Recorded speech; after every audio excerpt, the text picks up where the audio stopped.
Hi guys! If you've landed here, big congrats are in order, not just for getting engaged, yay, but also for being the kind of genius who plans your wedding with a budget tracker. But seriously though, thank you so much for your purchase. It really means the world to us at Planetary Studio, and we would really appreciate it if you guys did drop us a review. It would be super helpful to our small store. Now, in this specific video, we're going to walk you through how to set up your ultimate wedding budget planner step by step and ensure that no spreadsheet nightmares. So, I'm going to go ahead and jump right into it because we've got a lot of tabs to cover. Now, in your first tab, you'll see the README page. Now, this README page is basically a truncated version of everything that we're talking through in this video. So, feel free to read them on your own time. But there are a couple of things that I do want to call out. First is there are a lot of formulas that are working behind the scenes. Second, there are a couple of cells, actually quite a lot of cells that are highlighted in blue or purple. And there's no need to edit them because they are auto-populated and they're working alongside with those formulas. Now, moving forward in this specific page, you'll see the Get You Set Up section. And this gives you a bit of an idea how to navigate each tab. But again, if you're watching this video, you'll be okay. And moving forward, you'll see tutorial, which is basically linked to this video, and a sample spreadsheet, which is linked to this specific demo, and some FAQs. Alright, so let's get into the setup page. Now, your setup page is a page that you hopefully only need to visit one time. And let's see how we can do that. Now, this is your page where you start by entering your partner names, you and your partner's name, and also wedding date. If you don't have a venue or a time or reception time yet, feel free to just leave those empty. And then here you have your currency, and you can simply just go ahead and change this by typing AUD if you're in Australia, for instance, or a specific one. I'm just going to use the $sign for this example. And then we move forward, you'll be able to see that there are specific columns, and each column references a specific tab, which you'll be able to see on top here. And there's been linked as well for easy access. Okay, so in this specific column, it's kind of identifying who is responsible for certain things or who's helping out with your wedding. So feel free to add a list of names who you think that might be helping you for your wedding. And over here, we have the best man. Now, this is very important so that on the day of your wedding, you know exactly who's going to be looking after which part. And some tags, which is very useful for your guest tabs, as to like which specific person who you're inviting is under your bride's side or the groom's side. And then here you've got the dietary restrictions. So we left this here, but feel free to remove them or add more. Now let's go ahead into your dashboard. Now your dashboard, of course, your dashboard might not look how it is right now, like ours. Ours is completed just because we've kind of gone ahead and completed each tab, but eventually you will see something like this. Now all this data is being pulled out from different tabs, so you have to do nothing on this page. You pay one thing.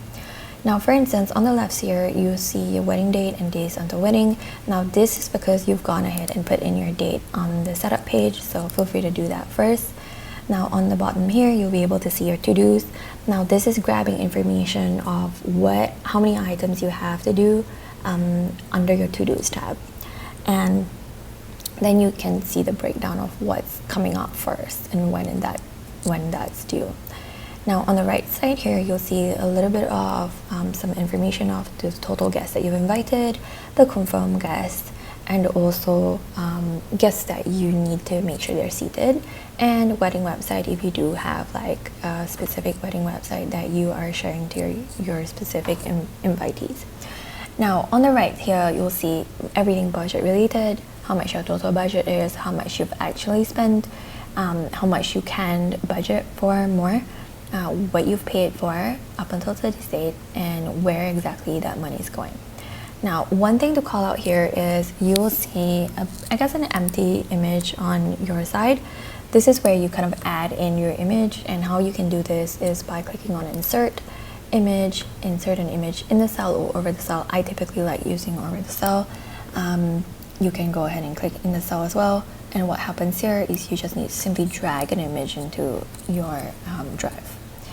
And end, you'll see something like this, and then you just need to click and kind of make sure you adjust that. Done. Cool. Now, moving forward to your mood board. This is basically a place where you can go ahead and add all your images in a similar manner, and also set the mood per se for how you envision your wedding. So you can add your color palettes here, maybe some text that kind of like envision that idea of what you want, and also add images.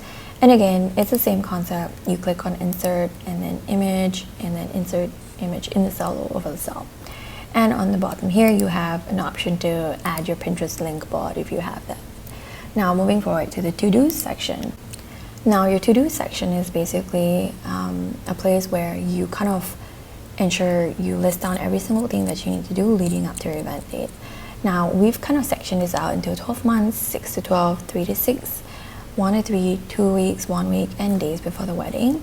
And basically how your mood board how your dashboard works is basically it's grabbing all the items that are within each box. So if you've added another line item here, then it's going to say that there are 9 more items to be done. But once you check them off, for instance, I'm checking this off, you'll be able to see that it's gone down to 7. So that's pretty much it for to-dos, very straightforward. Now, another way to kind of identify your to-dos is via the calendar option.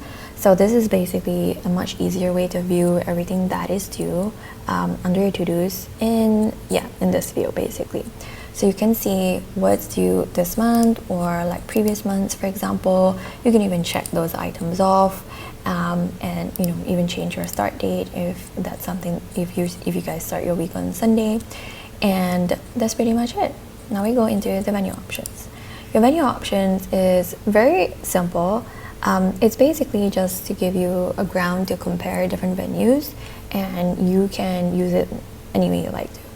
Now on this first column here is where your images is. So this is very simple. If you have a specific image, you can go ahead and click on insert and insert an image over the cell, or you can extract an image from a website.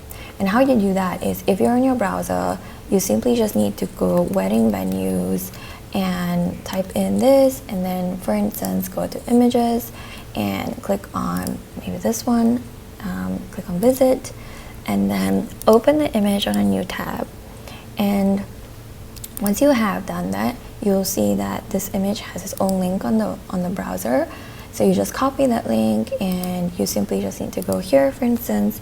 If yours is empty, just go ahead and click on that, and then you'll see it populate. Pretty much it. Very simple. And then here are basically details of your venue, cost. Of course, all of these items you can remove and add, delete items. Nothing is set in stone, so feel free to delete them. You also have a booking availability section. You have a miscellaneous section. Again, everything is editable, and pros, cons, and notes.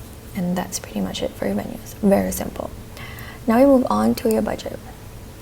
So this is our favorite part, just because we try to make this as simple as possible. Now let's go through it without you being too overwhelmed. Now at the top here, you'll see a couple of things, and you just need to be mindful of 2 things that, or basically, one thing: wedding budget contribution. Everything that's highlighted here in these boxes, you don't have to touch.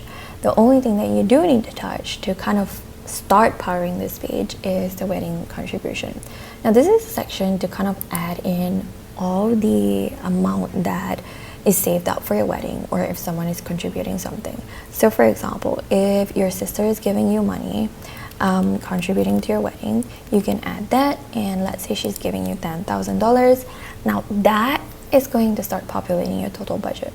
Okay, now all these data on the other hand will start populating when you start using the expense tracker. Now on the right here, you'll see a bit of a breakdown of everything. Again, your sheet might not look as complete, but once you start using the tracker, you will see something like this. And on the right side, you'll see upcoming payment schedules of when you need to pay for something. Now, the second thing you need to do on this list, aside from your wedding budget contribution, is to set your expense vendor category. Now, we made sure this was on your right side because we wanted you guys to only do this one time, hopefully, and not have to look at this section as much. or kind of maneuver this section as much, just because you are going to be using your expense tracker most times. So yeah. Now what you want to do is kind of come here and list down every single thing that you want to actually get for your wedding, and also set a budget for it. So let's say you are getting some door gifts for your wedding, right? You can just go ahead and add that, and let's say you've budgeted $2,000. That is going to show that, okay, this 2,000 is 2% of your entire budget over here, right? So now what happens once you start recording expenses for your door gifts after inputting this is you're going to start seeing numbers that reflect the actual contribution to your entire budget, or from your entire budget. Alright, so let's go ahead and try that now. Now this is the expense tracker, and this is where you're going to record every single thing, how much it actually costs, how much you've paid so far, and the balance that you have to pay, and also the due date. So for this example, we're going to add door gifts. It's going to pull out the budget that you set, and let's say you only pay 1,000. Let's say 1,000 is how much it actually costs. It's going to say, okay, you have a balance to pay here. That's because you haven't recorded if you've paid anything. So let's say you put in a $500 deposit. It's now going to say you have 500 more to pay. Now let's say you put this as due on 11 June. Now what happens there is that it's going to start populating on the upcoming payment schedule to show you that this is what's due. So very, very helpful here. Alright, that's kind of it really. Now what happens there is it starts populating all these numbers here. It's going to start populating these boxes. So very, very simple. Yeah. Okay, so that's all for the budget. We're going to go ahead into the guest list. And the guest list is something that it's been really fun to work on, to be honest. Now, again, on the top, you'll see an overview of everything that's within this page, within this sheet. And let's go through it. All right. So now the first thing you want to be mindful of is if you've recorded 500 names in this guest list, under this guest name section, it's going to say 500 total guests. And now all of these items and columns here should be populated so that it starts powering all of this, and also it starts making sense to the other page that we'll go through, which is the seating plan. Right. So now over here you can see guest of column, save the date if you've sent them the save the date, if you send them the actual invitation, if they are attending or not, and dietary restrictions. Now the guest of tag is again determined by what you have done or what you've put in under the setup page, which is everything here, and feel free to add, remove, or follow exactly what we've done. And on once you've added that, you can also color code it just like how we've done it, so by simply clicking on it and going ahead and doing this. Otherwise yours is gonna, I guess yours will not look as colored as ours, color code as ours. So yeah, feel free to do that. Now let's go ahead and add a couple of names here. So we've got 101 guests right now. So let's say we're adding a name here that is Brian Liu, okay? And Brian Liu is under bride's family. We have sent him the invitation. He is attending and he is gluten-free. Okay, so now what we want to do is, this is going to help us power the seating plan, but before we do that, you'll see your total guests gets updated, your invitation amount gets updated, and all of these gets updated as well. Right, that's pretty much it for the guest list, but let's go see how that's going to work on our seating plan. So in your seating plan here, the only thing that you need to do on the seating plan is determine how many tables you have. So if you have 15 tables, it's just 15, and how many seats you have. So each table we've put it as 15, but if you have 15, you can just go ahead and add 15. If you have 10, you can go ahead and record 10, but that, see what happens is it blocks off like the others so that you don't, seat people twice or add an additional seat by chance. Then it's going to say this is how many people were attending. So these are the people who have recorded as attending. and how many guests you have not seated and guests that you have seated. And on the right side, you'll be able to see that you have the guest tag, filter before use, and basically a column that's that has all the people who have not been seated under the brides under this tag. So let's kind of so you see Brian Lewis here. If you go to bridesmaids, you'll see a couple of people who again has not been seated.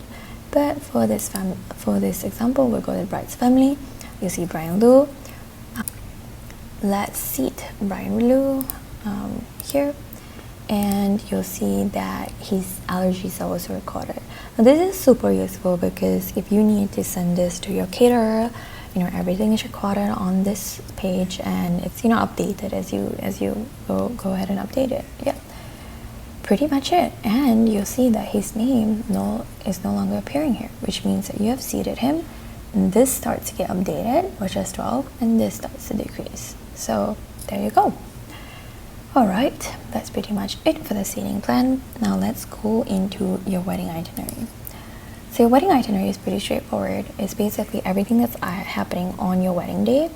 Again, this is being pulled out by what you've input in your setup page, and you can just go ahead and start recording time, start recording what's happening, who's involved, and where about it is. And again, this is being pulled out on your setup page, and that's kind of it for your itinerary. And the last tab is really just a very straightforward tab to kind of mention who is involved and what's your contact details in case your bridesmaids need to contact them, or maybe your new father-in-law, mother-in-law needs to contact someone. And yeah, that's pretty much it for this video. I hope you guys enjoyed it. I know it's really long, but I hope you will find it super useful, and we had a lot of fun putting this together. And again, feel free to drop us a review if you did enjoy it. Alright guys, thank you, and have a lovely wedding day.